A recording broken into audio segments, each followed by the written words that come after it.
आज 140 करोड़ हिंदुस्तानियों की जबान पर सिर्फ और सिर्फ एक ही वाक्य है, अमेरिका में जय हो। और इसके पीछे जिस सुपर पावर, जिस मजबूत स्टेट्समैन हैं, उनका नाम है प्रधानमंत्री नरेंद्र मोदी। प्रधानमंत्री नरेंद्र मोदी सात समंदर पार एक बार फिर से अमेरिका पहुंचे हैं। रेड कारपेट वेलकम किया गया है, जोश और हर्ष के साथ ये वेलकम किया गया। कुल 24 सेलिब्रिटीज से मिल चुके हैं प्रधानमंत्री, जिनमें लेखक भी हैं, जिनमें स्टेट्समैन भी हैं, जिनमें कई जाने माने अदाकार भी हैं, कई बड़ी कंपनियों के सीईओ भी हैं। और अब हर किसी को इंतजार है स्टेट विजिट में प्रधानमंत्री नरेंद्र मोदी और यूएस के प्रेसिडेंट जो बाइडेन के डिनर का। और इस डिनर से पहले आज शाम 5:30 बजे, चूंकि अंतर्राष्ट्रीय योग दिवस के दिन यूएन मुख्यालय पहुंचेंगे प्रधानमंत्री नरेंद्र मोदी। इस बड़े इवेंट का भी इंतजार किया जा रहा है, लेकिन बिग ब्रेकिंग से कर लेते हैं शुरुआत। थोड़ी देर के बाद देश के जाने माने एक्सपर्ट मेरे साथ में जुड़ने वाले हैं। ट्विटर के मालिक इलॉन मस्क हो गए हैं प्रधानमंत्री नरेंद्र मोदी के मुरीद। टेस्ला के फाउंडर और सीईओ इलॉन मस्क ने बहुत बड़ा बयान दिया। इलॉन मस्क ने मुलाकात के बाद कहा कि मैं मोदी का फैन हूं, यानी मोदी का मैं मुरीद हूं।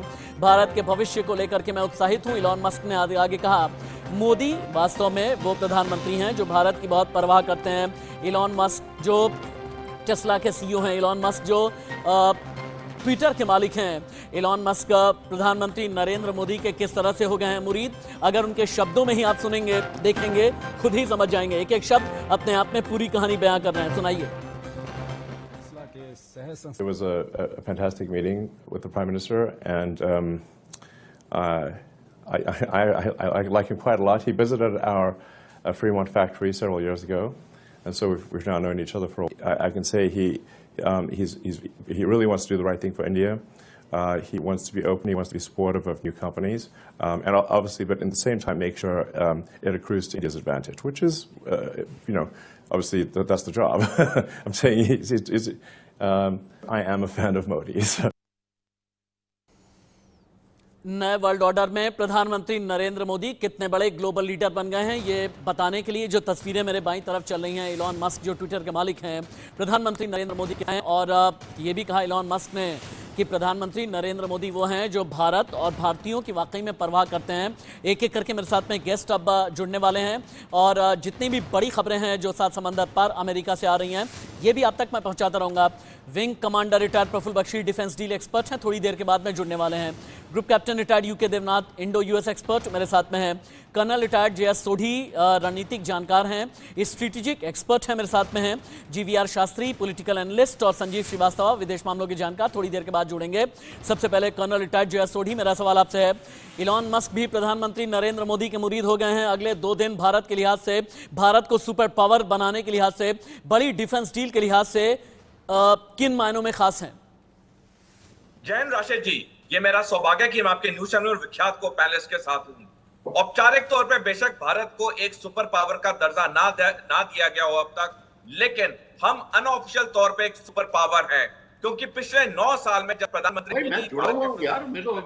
आपके स्क्रीन पे भारत की जो इज्जत है, भारत की जो शक्ति है, वो पूरी दुनिया ने देखी है। और ये 9 साल में भारत क्या था और कहां। ठीक है सर, कर्नल सोढ़ी मैं आपके पास में आता हूं, लेकिन योग दिवस पर अमेरिका से प्रधानमंत्री नरेंद्र मोदी ने संदेश दिया है। प्रधानमंत्री हालांकि हिंदुस्तानी वक्त के मुताबिक शाम 5:30 बजे यूएन हेडक्वार्टर में पहुंचेंगे, अंतर्राष्ट्रीय योग दिवस पर शिरकत करने वाले हैं। लेकिन प्रधानमंत्री ने जो संदेश पूरी दुनिया को दिया है यूएन हेडक्वार्टर में आसन लगाने से पहले, उसमें प्रधानमंत्री ने सीधे तौर पर यह कहा, योग एक विचार है जिसे दुनिया भर ने अपनाया है, और योग के जरिए एक बहुत बड़ा संदेश पूरी दुनिया में जाता है। आज योग ग्लोबल स्पिरिट बन गया है, प्रधानमंत्री ने यह भी कहा।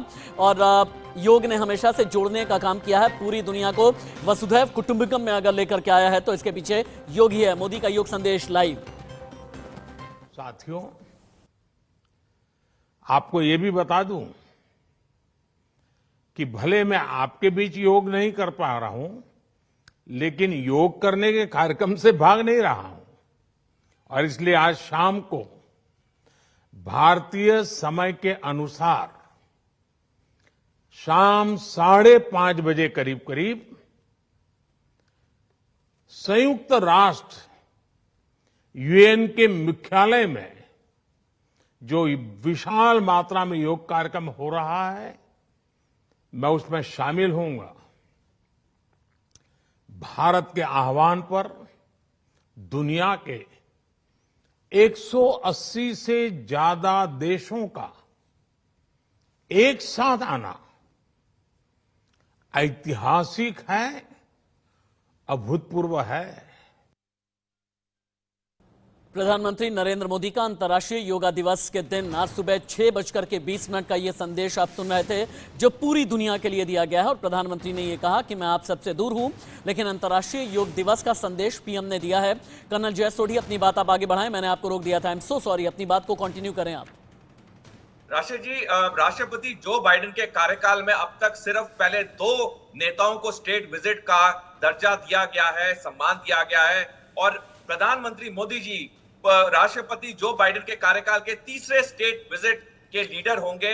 ये भारत के लिए और भारतीय नागरिक के लिए बहुत ही गर्व और गौरव की बात है कि देखिए आज भारत की जो इंटरनेशनल ठीक है कर्नल जय सोढ़ी, आप बिल्कुल ठीक कह रहे हैं कर्नल जय सोढ़ी। और स्टेट विजिट का मतलब क्या होता है, दर्शकों को अगर आसान शब्दों में मैं समझाऊं, स्टेट विजिट यानी अगर अमेरिका के प्रेसिडेंट हैं, किसी भी दूसरे राष्ट्राध्यक्ष या किसी भी देश के प्रधानमंत्री या राष्ट्रपति को अपने कार्यकाल में सिर्फ एक बार स्टेट विजिट पर इनवाइट कर सकते हैं। और प्रधानमंत्री नरेंद्र मोदी का सिलेक्शन किया गया अमेरिका की तरफ से, लेकिन मोदी के अमेरिका दौरे पर एक और बहुत बड़ी खबर, भारत को मिल सकता है अमेरिकी MQ-9B ड्रोन। अमेरिका से 31 हथियारबंद ड्रोन खरीदने की संभावना है। बड़े रक्षा सौदे पर लग सकती है आधिकारिक मुहर। खरीद की अनुमानित लागत करीब 25,000 करोड़ है, यानी एक ऐसी डिफेंस डील जिसकी वजह से आप ये समझें कि अमेरिका और चीन दोनों में ही खलबली है। और आगे बढ़ते हुए आपको दिखाते और सुनाते हैं कि मोदी पर किस तरह से फिदा है अमेरिका। जॉन किर्बी अधिकारी हैं व्हाइट हाउस के, नील टायसन अमेरिका के जाने माने लेखक, और अतुल केशव अध्यक्ष हैं इंडो यूएस बिजनेस काउंसिल। तीनों ही लाइव हैं, सुनिए। We are very excited about this visit and about deepening and improving this bilateral relationship. And we wouldn't have, President wouldn't have invited Prime Minister Modi. Obviously, he reserved his conversations about space for me, and I guess Elon was here a few minutes before I got here. But it's clear that space matters quite a bit to the Prime Minister. So we believe in a rules-based international order. We believe in freedom of navigation and commerce. We believe in peaceful arbitration of disputes. And we believe in having strong defense ties so that your people are safe, our people are safe, our great democracies help ensure the safety and independence of countries all around the world. So let's see what they discuss. थोड़ी देर पहले बात हो रही थी ना कि प्रधानमंत्री Narendra Modi state visit पर हैं, यानी एक तरीके से राजकीय मेहमान है प्रधानमंत्री। आज मोदी पहली बार बनेंगे यूएस अमेरिका के राजकीय मेहमान। पीएम मोदी के साथ ट्रेड डेलीगेशन भी अमेरिका पहुंचा है। आईटी, डिफेंस, एविएशन का डेलीगेशन भी प्रधानमंत्री नरेंद्र मोदी के साथ है। डिफेंस टेक्नोलॉजी, स्ट्रेटेजिक और बिजनेस डील होने जा रही है। पीएम की 20 अमेरिकी कंपनियों के सीईओज के साथ भी मुलाकात इसी दौरे में है। और प्रधानमंत्री नरेंद्र मोदी जब अमेरिका के शिक्षकों से मिले, टीचर्स से मिले, तो किस तरह की गर्मजोशी रही, एक बार विजुअल्स देखें आप। बातचीत हुई है और इसमें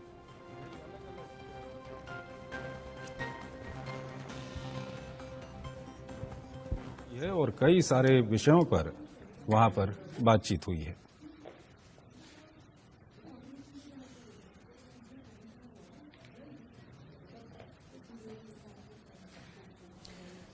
तो काफी महत्वपूर्ण ये मुलाकातें रही हैं।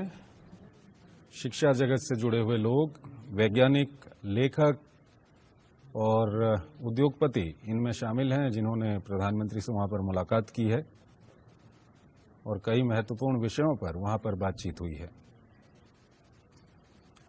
प्रधानमंत्री रात को भारतीय समय के अनुसार करीब 10 बजे न्यूयॉर्क पहुंच गए थे। उसके बाद अपने होटल में पहुंचे और तब से लगातार प्रधानमंत्री से मिलने वालों का वहां पर सिलसिला चल रहा है।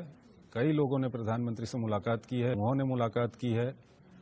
शिक्षा, भारत और अमेरिका के बीच बिजनेस को लेकर के भी दुनिया की सबसे बड़ी खबर ही वर्ल्ड ब्रेकिंग है। Bharat America bilateral trade $128 billion के पार चला गया है। भारत और अमेरिका में 10 लाख करोड़ रुपए का व्यापार अब होने लगा है। अमेरिका उन देशों में है जिनके साथ भारत का ट्रेड सरप्लस है। भारत का यूएस के साथ लगभग 32.8 अरब डॉलर ट्रेड सरप्लस है। अपने आप में आप ये समझिए कि स्ट्रेटेजिक और डिप्लोमेटिक तौर पर यह प्रधानमंत्री नरेंद्र मोदी की यात्रा कई मायनों में खास हो जाती है। Wing commander retired Praful Bakshi के पास में चलते हैं। विंग कमांडर, मैंने स्ट्रेटेजिक बात की, मैंने डिप्लोमेटिक बात की, मैंने डिफेंस की बात की है। इन तीनों मायनों में अगले 4 दिन कितने ज्यादा अहम होंगे? जो 5 डील है इन्हें किस नजर से और किस नजरिए से आप देखते हैं? Thank you Rashid. जिस तरीके से हम लोग इन सब्जेक्ट्स पर चर्चा कर रहे हैं, इससे उसका मतलब ही है कि ये बहुत ही इंपॉर्टेंट हमारे लिए हो चुका है। यहाँ तक कि कई जो सरकास्टिक लोग हैं वो ये भी कहते हैं कि ये तो बातें चलती रहेंगी, ये एक दूसरे को फुसलाने के तरीके हैं, सियासत के तरीके हैं, ये सब कुछ एक साइड में है।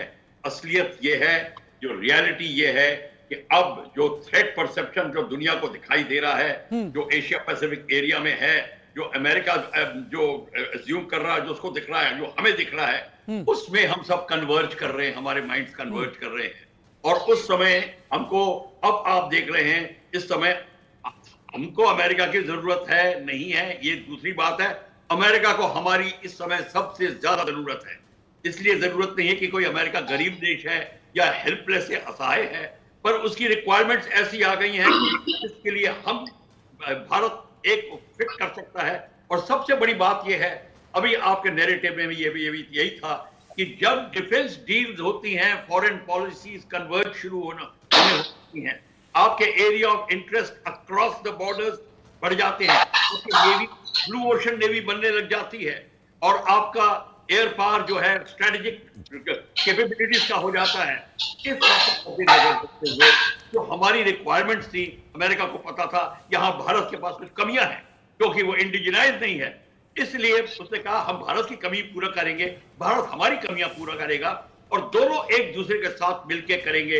इसलिए आप देख रहे हैं आपके पास में इस समय जो ड्रोन्स की बात होती है, ड्रोन सबसे ज्यादा इंपॉर्टेंट है आर्मी, नेवी, एयरफोर्स के लिए, सर्विलेंस के लिए, गैदरिंग के लिए और स्ट्राइक करने के लिए, और एक बहुत ही ऑप्टिमम मेथड है जो कि आपका कॉस्टली एयरक्राफ्ट को अलग रखकर ये कार्यक्रम कर सकता है, आपका मिशन कंप्लीट हो सकता है। MQ-9 जो सबसे तगड़ा ड्रोन इस समय ड्रोन मार्केट का है, उसको बनाने की बात होगी। पर उससे सबसे पहले 414 की जो टेक्नोलॉजी मिल रही है, अभी तो ट्रांसफर ऑफ टेक्नोलॉजी होगी, शायद लाइसेंस प्रोडक्शन होगा, पर मैं आपको बता दूं, हाँ, और सुना है कि ट्रांसफर ऑफ टेक्नोलॉजी में सबसे ज्यादा चीन छटपटा रहा है। छटपटा इसलिए रहा है क्योंकि सेमीकंडक्टर की भी डील होने वाली है। अभी तक हमारी जो हम डिपेंड रहते थे, निर्भरता जो रहती थी सेमीकंडक्टर को लेकर के, ये चाइना पर, ताइवान पर, इन सब पर ज्यादा निर्भरता थी, लेकिन अब इसमें भी एक पैराडाइम शिफ्ट आ गया है। एक बार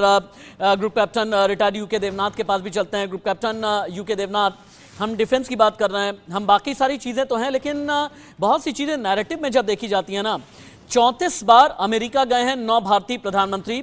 नेहरू, इंदिरा के बाद मोदी तीसरे पीएम हैं जिनका स्वागत 3 अलग अलग राष्ट्रपतियों ने किया है। क्या प्रधानमंत्री नरेंद्र मोदी का युग भारत के लिए एक बहुत बड़े पैराडाइम शिफ्ट का युग है? जी हाँ राशिद जी, इसमें कोई शक नहीं है कि पिछले कुछ दशकों में भारत ने काफी उन्नति की है, और खास तौर से पिछले एक दशक में, पिछले 9-10 साल में भारत अब दुनिया के शीर्ष देशों में से एक हो गया है। बहुत जल्दी ही हम दुनिया की तीसरी चौथी इकोनॉमिक पावर बनने वाले हैं। बहुत जल्दी ही हम दुनिया की तीसरी चौथी मिलिट्री पावर बनने वाले हैं। अमेरिका को मालूम है कि अगर उसे दुनिया में आगे एक नंबर 1 पोजीशन में रहना है तो भारत अमेरिका के साथ होना चाहिए। अमेरिका को ये मालूम है कि अगर भविष्य में चीन कोई भी मुसीबत पैदा करता है, चीन ताकतवर हो रहा है, अगर चीन से अमेरिका को मुकाबला करना है तो अमेरिका चाहेगा कि भारत चीन से जब मुकाबला हो तो भारत अमेरिका की तरफ रहे। आज भारत जो है अमेरिका के साथ ट्रेड, बिजनेस, इकोनॉमिक्स, फाइनेंस सब जगह पे बहुत महत्वपूर्ण योगदान कर रहा है। चाहे वो ओबामा हो, ट्रंप हो और अभी जो बाइडेन, या भविष्य में भी अमेरिका का जो राष्ट्रपति है, उसे मालूम है कि भारतीयों का सपोर्ट, खासतौर से जो प्रवासी भारतीय अमेरिका में रहते हैं, उनका सपोर्ट बहुत जरूरी है। दुनिया भर में हमारे जो लोग हैं, चाहे इंजीनियर्स हों, डॉक्टर्स हों, चार्टर्ड अकाउंटेंट हों, एमबीएज हों, उन्होंने अपनी धाक जमाई हुई है। अमेरिका में तो आप जहां पे भी जाएंगे साइंटिफिक या किसी इंडस्ट्रियल कॉम्प्लेक्स में, आपको हर चौथा मैनेजर भारत से मिलेगा। भारत के लोग वहां पर जितना टैक्स देते हैं पर इंडियन सिटीजन, इतना तो शायद दुनिया के कोई भी प्रवासी अमेरिका की इकोनॉमी में योगदान नहीं देते हैं। एक और चीज मैं आपको बता दूं, प्रधानमंत्री मोदी जी की पहचान अमेरिका में एक बहुत ही उभरते हुए डेमोक्रेटिक देश के लीडर के हिसाब से हो चुकी है। उन्हें मालूम है कि मोदी जी का सिर्फ एक ही एम है कि दुनिया में शांति हो और भारत एक शांतिमय दुनिया में आगे बढ़े। इसके लिए हाँ, हमें अमेरिका की मदद चाहिए, इसलिए मोदी जी अमेरिका में गए हुए हैं। अमेरिका भी हमें पूरा हेल्प देने के लिए तैयार है। कुछ छोटी छोटी अड़चनें होंगी, रूस के साथ हमारे संबंधों को अमेरिका को समझना पड़ेगा। अगर अमेरिका ये ना कोशिश करे कि हमें रूस से दूर ले जाने की कोशिश ना करे, अगर हालांकि अमेरिका हाल के भारत- दिनों में ये कोशिश यकीनन करेगा। जीवीआर शास्त्री जी जो बात अभी कर रहे हैं ग्रुप कैप्टन यूके देवनाथ, उनका ये कहना है कि अमेरिका कहीं ये कोशिश ना करे हमें रशिया से दूर ले जाने के लिए, क्योंकि अभी मौजूदा दौर में मैं बार बार एक चीज़ कहता हूं ना कि ये न्यू वर्ल्ड ऑर्डर का टाइम आ गया है। भारत की ताकत बढ़ चुकी है बहुत ज़्यादा। युद्ध के मैदान में दुनिया के दो बड़े बड़े मुल्क हैं, बल्कि मुल्क ही नहीं बल्कि ध्रुवों में बटी हुई युद्ध के हिसाब से दुनिया है। हम ये कहते हैं कि हम किसी के भी पार्टनर तो बनते हैं, लेकिन किसी के साथ हम अलायंस नहीं करते। और अगर हमारी फॉरेन पॉलिसी इसी वजह से सबसे मजबूत कही जाती है। लेकिन अगर अमेरिका रशिया के खिलाफ हमें ले जाने की कोशिश करेगा, तो ऐसे में क्या प्रधानमंत्री का कोई सीधा संदेश रहेगा? देखिए, 1971 का वार को हम लोग याद करना पड़ेगा, क्योंकि हमारा देश विदेश नीति जो है, it should be based on 1971। 1971 में एक ऐसी सिचुएशन थी जब श्रीमती सोनिया इंदिरा गांधी ने इस तरीके से फैसला लिया था जो पाकिस्तान से बांग्लादेश को अलग हुआ था। उस टाइम पर हमारा साथ कौन थे? रशिया के अलावा कोई नहीं था। जी जान रशिया ने लगा। लेकिन अमेरिका का ये व्यक्तित्व, उनका पॉलिसी एक basic policy, situation and friendship. उनका सिर्फ एक ही फंडामेंटल प्रिंसिपल है जो मैं स्टैनफोर्ड हार्वर्ड से पढ़ा हूं वहां पे, और मैं उनको बहुत करीब देखा हूं। उनका सिर्फ एक ही होता है, सिचुएशन एंड फ्रेंडशिप। सिचुएशन ठीक है तो फ्रेंडशिप, सिचुएशन ठीक नहीं है तो फ्रेंडशिप। उनकी अपना सेल्फिश रूल है। आज वो आपको इसीलिए रेड कार्पेट डाल रहे हैं। उन्होंने आमना सामना हो गया ताइवान में, ताइवान के साथ अमेरिका खड़े हो गए। चाइना युद्ध की ऑलमोस्ट प्रिपरेशन चल गया और युद्ध तो होना ही है, संभव, आपको कोई रास्ता नहीं है। और रीयूनियन का जिस तरीके से जो चाइनीज सेना ने और जेन चीपिंग ने ले लिया डिसीजन, वो डिसीजन ये था, होना ही था। अब ना लगभग नामुमकिन, अब लगभग नामुमकिन इसको टालना, किसी से भी टाला नहीं जाएगा। और ताइवान एक ऐसी देश है अमेरिका के लिए बहुत जरूरी है। इन्होंने ये अमेरिकन का ये रास्ता है, देखो अब पूरा यूक्रेन को तबाही हो गया, इन्होंने कुछ नहीं कर सका, अब ताइवान को तबाही कराएंगे। इनकी नीति ऐसी है। अब उनके साथ किसी को शोल्डर चाहिए, और हिंदुस्तान शोल्डर ही रहेगा, क्योंकि सप्लाई चेन मैनेजमेंट में सीपैक को बंद कर सकते हैं या निकोबार के अंदर जो मलाका स्ट्रेट है वो बंद कर सकते हैं, हम ही कर सकते हैं और कोई नहीं कर सकता है। पूरा हिंदुस्तान ही कर सकता है और कोई नहीं कर सकता है। चाइना को कोई पानी पिला सकता है, वो हिंदुस्तान कर सकता है। सर, मुझे संजीव जी की बात भी जाना है। आप ठीक कह रहे हैं कि हिंदुस्तान ही इन डायमेंशंस पर जहां आप जिक्र कर रहे हैं कि हिंदुस्तान ही आज की तारीख में पानी पिला सकता है, और पिछले एक दशक में भारत ने अपने स्टैंड में ये काफ़ी हद तक जाहिर किया है। लेकिन इससे पहले कि मैं संजीव जी के पास में जाऊं, एक और बिग ब्रेकिंग, स्ट्रेटेजिक डिप्लोमेटिक तौर पर मोदी की यात्रा बहुत खास है, यानी कूटनीतिक और रणनीतिक नजरिए से ये विजिट बहुत ज़्यादा मायने रखता है। चीन के मुद्दे को लेकर भारत और अमेरिका की चिंता है। एलएसी और हिंद महासागर में चीन की दखलंदाजी जो भारत को डिस्टर्ब करता है। ताइवान और साउथ चाइना सी में चाइना की घुसपैठ जो अमेरिका को डिस्टर्ब करने के लिए काफ़ी है। लेकिन चाइना से निपटने पर बन सकती है बहुत बड़ी रणनीति, ये बात कही जा रही है। लेकिन ये रणनीति क्या रहेगी? एक बार संजीव श्रीवास्तव जी आप भी आ सकते हैं मेरे डिबेट में। चाइना के खिलाफ हमारी रणनीति में भारत अमेरिका के साथ में, हमारा क्वाड के साथ में जो हमारी पार्टनरशिप है, या फिर I2U2 के साथ में जो अमेरिका आगे लेकर के चलने की कोशिश करता है, चाइना इधर हिंद महासागर की तरफ या फिर पूर्वी लद्दाख की तरफ या लाइन ऑफ एक्चुअल कंट्रोल की तरफ आकर के भारत को डिस्टर्ब करने की कोशिश करता है, ताइवान की तरफ से गीदड़ भभकी देने की कोशिश अमेरिका को कर रहा होता है, अपनी विस्तारवादी नीति में चुप होने का, बंद होने का नाम नहीं ले रहा चाइना। अभी भी पोस्ट कोविड भी चाइना बार बार ये दिखाने की कोशिश करता है कि पूरी दुनिया में अगर अमेरिका को कोई चैलेंज आज की तारीख में कर सकता है तो चाइना पर प्रेशर डालने के लिए अगले 3 दिन में क्या होगा? देखिए राशि जी, चाइना को लेकर के भारत हो, अमेरिका हो, जापान हो, ऑस्ट्रेलिया हो, ताइवान और अन्य जो लोकतांत्रिक राष्ट्र हैं, सभी के अंदर इस बात की एक सहमति है कि चाइना एक ऐसा राष्ट्र है जिसे कि पोजीशन ऑफ स्ट्रेंथ के साथ ही डील किया जा सकता है। उसके साथ बातचीत की तो प्रक्रिया सभी राष्ट्र कर रहे हैं। अभी एंटोनी ब्लिंकन भी चाइना गए थे, लेकिन ये जो सारी वार्ताएं हैं, ये जो वार्ताएं पोजीशन ऑफ स्ट्रेंथ के साथ ही की जा सकती है, क्योंकि चाइना के चरित्र को लोकतांत्रिक राष्ट्र बहुत अच्छी तरह से समझते हैं। चाइना एक ऐसा राष्ट्र है जो कि शक्ति के सामने तो सिर झुकाता है, लेकिन वो कमजोरियों को एक्सप्लॉइट करने से नहीं चूकता।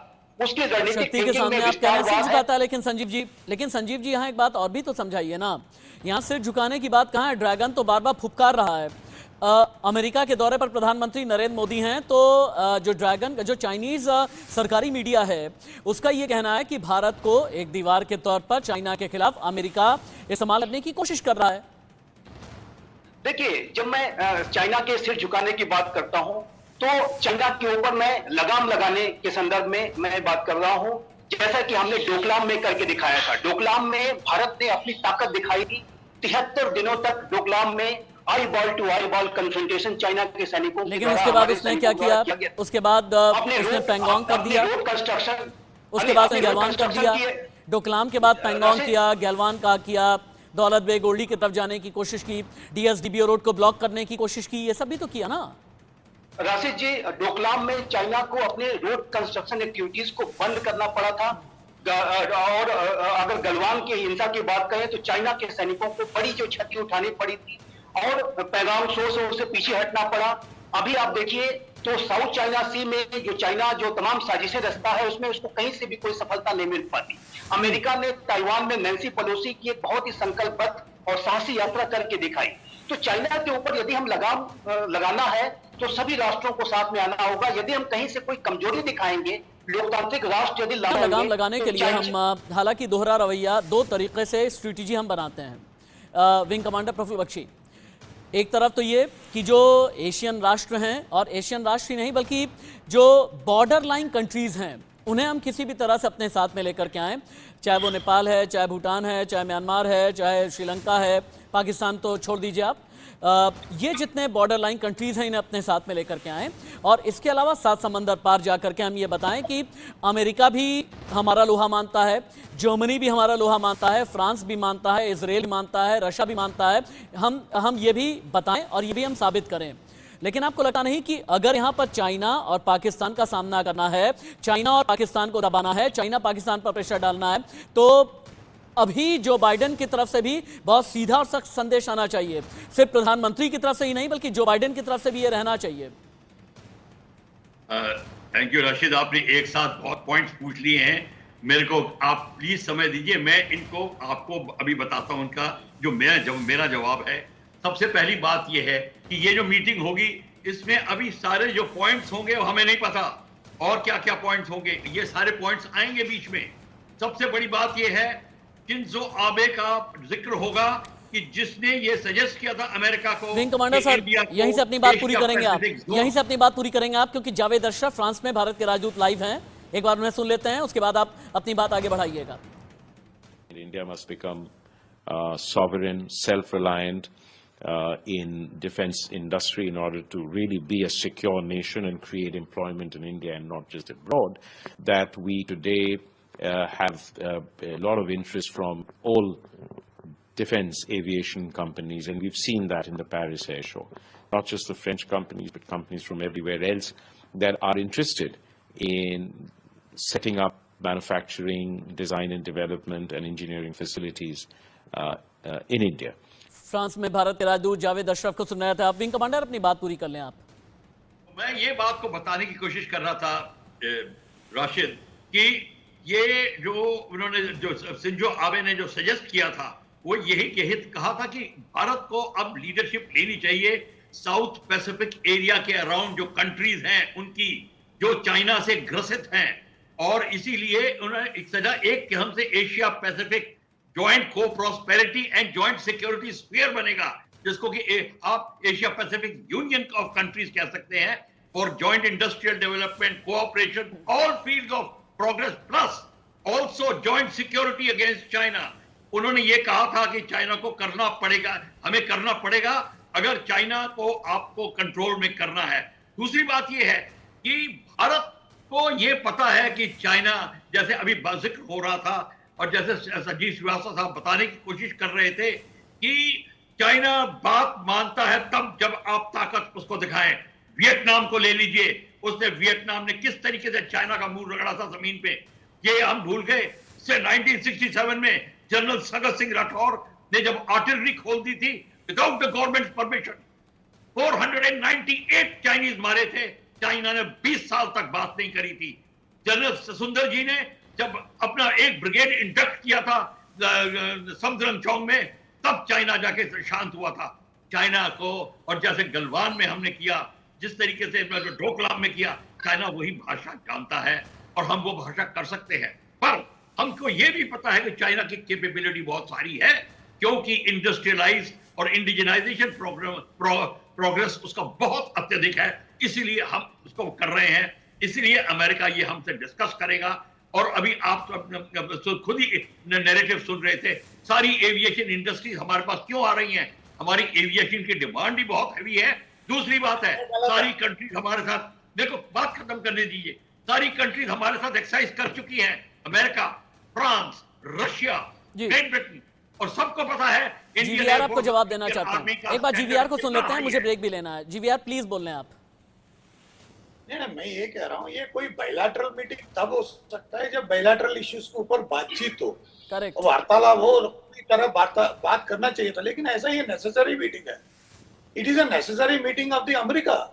America wants this meeting. ऐसा नहीं है हिंदुस्तान को तुरंत आज की डेट में हमारा ऐसे कोई अर्जेंसी नहीं है जो प्राइम मिनिस्टर मोदी को तुरंत रवाना। सर मैं काम कर लेता हूँ, एक छोटे से ब्रेक के लिए रुक जाते हैं। 1 मिनट का मैं ब्रेक ले रहा हूँ। आप सभी गेस्ट मेरे साथ में जुड़े हुए हैं।